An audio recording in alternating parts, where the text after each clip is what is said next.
So, ito yung aming dirty room. Siyempre, napagtulugan na. Nandun yung toilet. Nandyan yung TV. Again. Nandyan yung aking favorite blanket. Oh. Yung mga nakasampay na, yung mga damit. At the same time, marami siyang windows. Oh, ito ngayon ang balcony. Balcony namin. Ayun ang mga nakasampay namin mga damit. Oh, surrounded kami ng mga halaman. Oh, ayan. Everyday naglalaba kami ni Mang Berna. Oh, si Madam Berna. Oh, ayan mga puno, ang daming puno dito, oh. 'Di ba? Ayun, yung mga cars, limestone nasa gilid lang namin. Oh, shall we?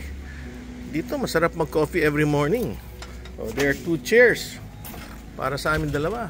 Oh, making sure nilak ni Madam Berna. Oh, baka mahulog ka dyan, Berna. May na mata mo, ha? Very steep nga lang yung stairs, oh. Oh, ayun ang surroundings pag umaga.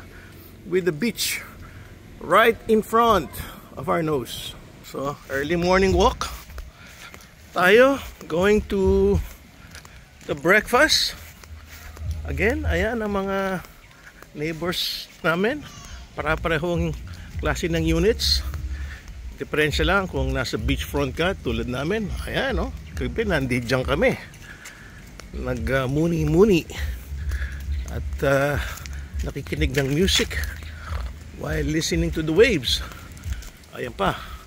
More and more cottages. Sa likod, oh. Ayun yung mga mountains na limestone.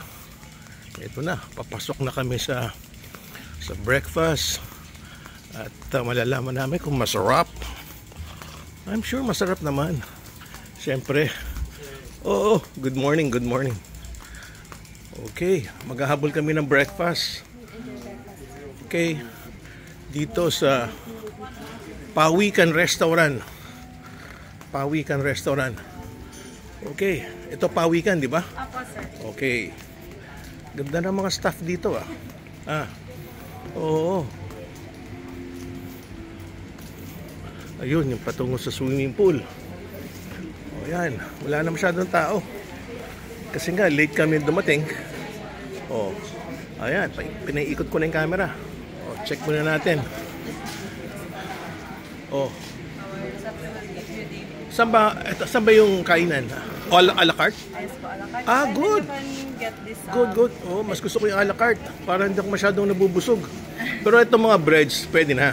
Yes po. Okay. So, pili mo na lang ako, Berna. Oh, kita mo naman. Ayan. May champurrado. Okay. Ikaw na pumili para sa akin. Kahit ano, okay sa akin. O, kukuha muna ako ng champurrado. Okay. Okay, ito pala mga choices. English breakfast, Filipino breakfast. Oh, may ham and eggs Benedict. Oh, nakaintindihan ba kayo? Oh. Ako, pwede, kumala ko ng champurrado. Oh, ha? Medyo gusto ko nagpapasilbi. Champurrado lang, ha? Okay. So, in order din ni Berna, danggit at eggs Benedict. Okay na yan. Ayan na, aking champurrado. Oh, baka dito lang, mabusog na ako. Oh, yan. Dinagdagan ng milk. Okay na, para medyo matamis-tamis. Oh, wow. Salad, ako. Champurrado with sticky rice na may tsokolate. Okay, let's enjoy the meal. Bye-bye.